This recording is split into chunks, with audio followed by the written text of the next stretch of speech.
que devrait savoir un collaborateur lorsqu'il émet des mails? Eh bien, tout d'abord, qu'il y a une responsabilité qui est attachée à l'envoi des mails et qu'en matière de droit civil, un mail est considéré comme une preuve. Ensuite, que le contenu des mails peut être l'objet de contestation, voire de plainte, puisque le contenu des mails avec des données personnelles peut parfois emporter des plaintes de la part des personnes qui sont visées ou qui sont concernées par ces données. Et puis, tout bêtement, combien de mails reçoit son destinataire? Puisqu'en matière de mails, le risque important, c'est le problème de la submersion des destinataires.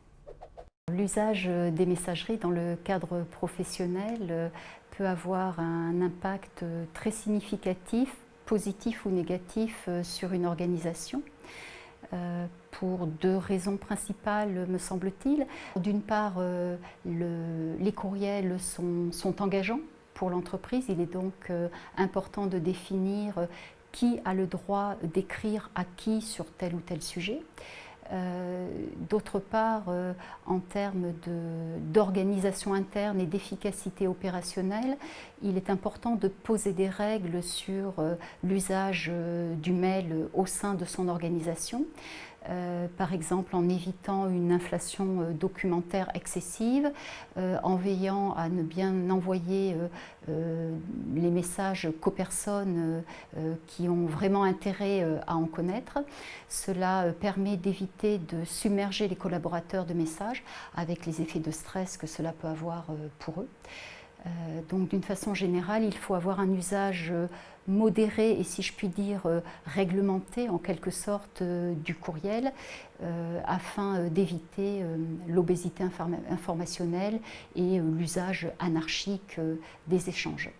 Donc modération et, si je puis dire, respect en fait des destinataires de vos messages.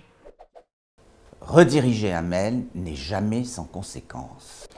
Les mails et la prise de décision, ça c'est une question très importante. Moi personnellement, je pense que ça enrichit beaucoup la prise de décision. Bon, je ne peux que citer le cas de mon entreprise, donc 150 salariés, 12 localisations, dont 9 hors de France.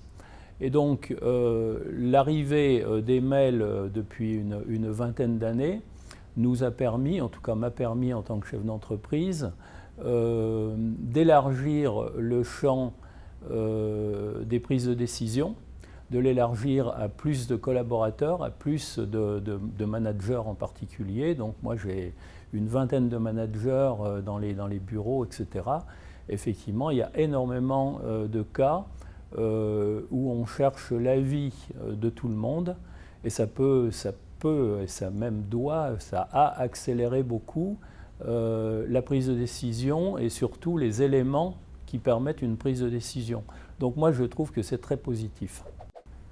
Est-ce que le jour viendra où lorsque je veux m'identifier sur un circuit de communication électronique, je disposerai d'un identifiant unique de la même manière que je dispose d'une signature manuscrite pour pouvoir signer et m'identifier comme c'est dans le monde du papier?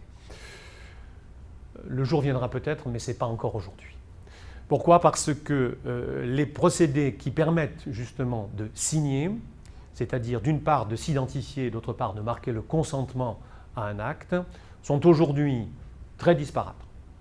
On a bien sûr la signature électronique telle qu'elle résulte d'une directive européenne et qui a été mise en place, infrastructure dite à clé publique, mais qui est d'une complexité pharaonique, qui est d'une lourdeur titanesque et qui, pour tout dire, est en vigueur depuis 15 ans et qui ne marche pas commercialement, elle ne marche que de manière administrative ou para-administrative, mais en particulier le secteur privé ne s'est pas approprié la signature électronique. La situation est en train d'évoluer, mais pourquoi? Parce qu'on est en train de mettre au point des outils de signature électronique qui, eux, sont plus légers que l'infrastructure à clé publique. Vous en avez un exemple aujourd'hui assez frappant avec la correspondance avec le paiement en ligne, où souvent les banques ont mis en place un procédé qui consiste à ce que vous receviez sur votre téléphone portable un code à usage unique et qui fait que le rapprochement entre la carte bancaire que vous avez utilisée, dont on peut penser raisonnablement que vous en êtes le titulaire,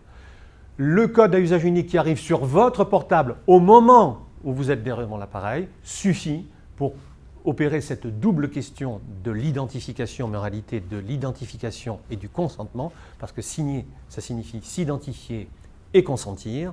Et aujourd'hui, donc, il existe des procédés qui vont vers l'identification simplifiée et la signature simplifiée, l'identification unique. Espérons. Je le dis souvent, plus une décision est prise en très haut niveau, moins elle est bonne. La meilleure décision prise, c'est celle qui est prise au plus près de la difficulté, au plus près de l'agent concerné et qui permet de réguler les relations au sein de l'établissement. Un sujet sensible, la délégation de pouvoir par mail.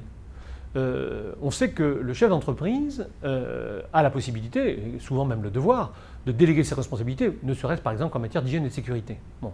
Et que c'est à ces conditions-là, à la condition qu'il ait pu déléguer, donc qu'il puisse démontrer qu'il a délégué, qu'il sera exonéré de sa responsabilité personnelle et que c'est le délégataire qui va être responsable et le cas échéant poursuivi. Donc la question qu'on peut se poser, c'est est-ce qu'un chef d'entreprise peut, par un simple courriel, opérer une délégation de pouvoir à l'égard d'un de ses collaborateurs, un chef de service? La réponse est clairement oui. La délégation de pouvoir se prouve aujourd'hui par tout moyen. Donc un courriel dans la mesure où il est intègre, c'est-à-dire que ni l'identité de son auteur, ni l'intégrité de son contenu ne sont contestées. Il vaut absolument preuve pour pouvoir établir cette délégation de responsabilité.